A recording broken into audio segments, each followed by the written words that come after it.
Hi, I'm Larry Potterfield with Midway USA. Thanks for your business. Gee, I hope this one's going to be as good as the last one. Hey guys, we've got a very special guest in the studio today. This is a 1939 Remington Model 141 Game Master. This rifle has a 24-inch barrel, beaver tail front end, and you'll notice that those cuts in the front end, those aren't from the factory. Those are actually cuts from all of the deer that this rifle has taken over the years. Just kidding. Also has a pistol grip stock, steel butt plate, and an enclosed receiver having a locking lug just rear of the chamber located on the top of the receiver. It also has a very interesting spiral magazine tube. The Model 141 is an improvement over the original Model 14. This was a John Pedersen design, and Pedersen lived between 1881 and 1951. It was a very exciting time to be in the firearms design business. This Model 141 was a response to Winchester's lever action. Here were some of the more common rifles that were used during the turn of the last century. You have the Remington Model 8, the Winchester Model 94, the Winchester Model 53 Takedown, another Remington Model 8, and two more Winchester Model 94s along with an unknown rifle, and another Remington Model 8. In the next photo you will notice this Winchester 1895 that the gentleman is carrying. He surprisingly walked up on a moose that was sleeping in the snow. The Model 14 sales were steady throughout the 20s, until the stock market crash of 1929.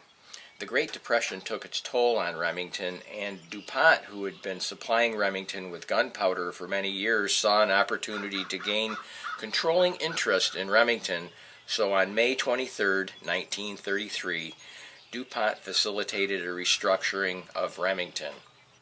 G.H. Garrison reviewed the Model 14 and offered some cosmetic functional improvements.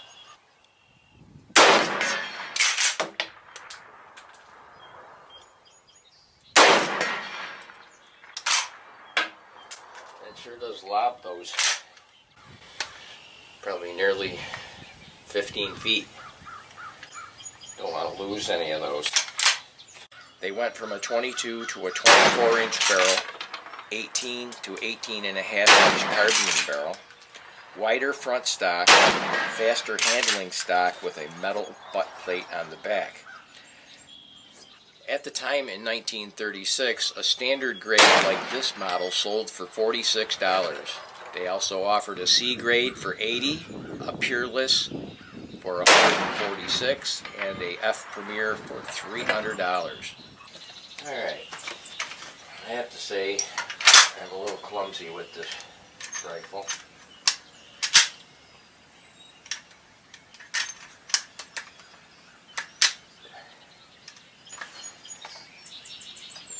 A little forward pressure releases. Okay. This is 400. Ramps all the way up. It's going to hold slightly left.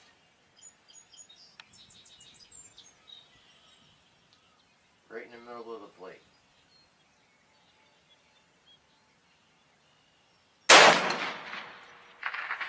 John Browning thought the world of Pedersen.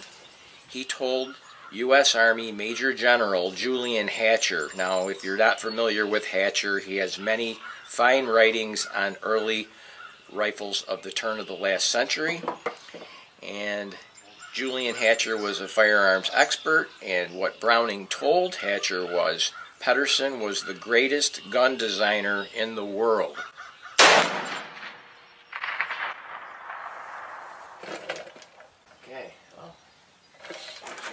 400.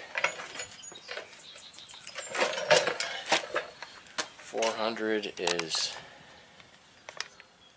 all the way up. I got a 0 at 4. What are we going to do with 5 and 6? We'll have to see about that. 30 Remington uses the same load data that the 30-30 Winchester does. 30 Remington is a rimless case compared to the rimmed 30-30 Winchester. The load data that I used was 30 grains of Hodgdon 335 and 150 grain jacketed flat nose projectile. And one of the things I wanted to share with you these were the steps in the sight ramp from 100 to 400 yards, so we're kind of out of room there, so I gotta figure out what I want to do for 500 and 600 yards, but we'll get to that. So we're just going to put this in the drill press, and we're going to drill a couple of holes real quick in the receiver so that we can get out to 500 and 600 yards with this. I'm planning on putting a Tasco 3-9 on it, and we've got the trusty Skill drill press, and we'll get it all chucked up. And we're just starting over here a little bit. We're using the Unibit. These are French. They do it in one pass. Check out.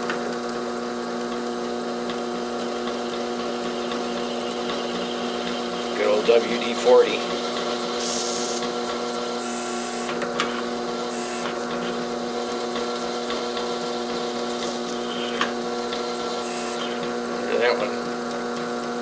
That one's good. That's to the depth that we want it.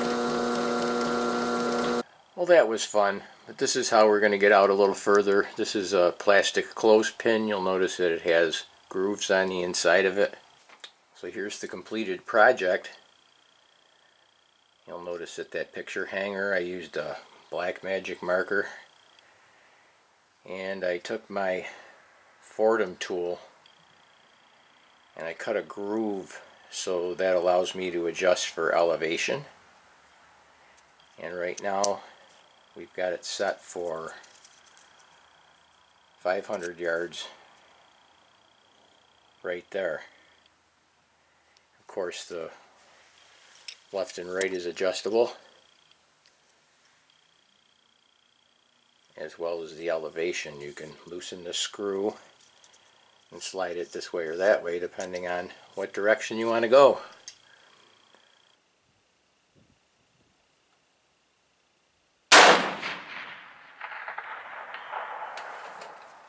That was a hit at 500 yards with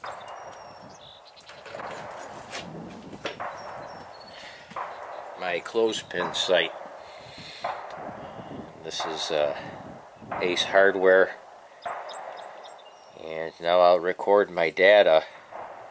And the neat thing about it is that the wind, you'll notice the sight is off to the right because the wind is blowing those off up about probably 40 inches at 500 yards. Pretty cool. Now, disassembly process on this, it comes apart very, very easily.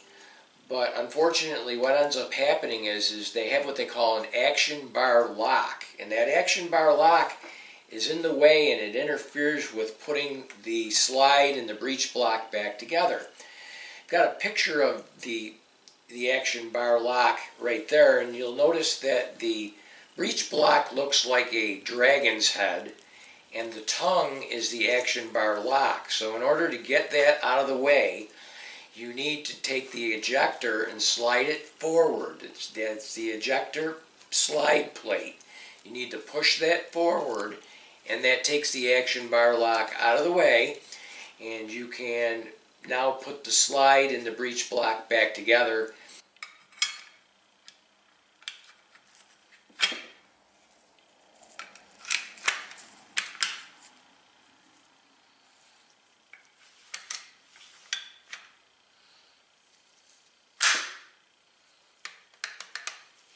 And then, of course, you want to close the action and check it for cycling afterwards once you reassemble, because you can reassemble this gun where it will not go into battery and lock into battery. So you really want to check that.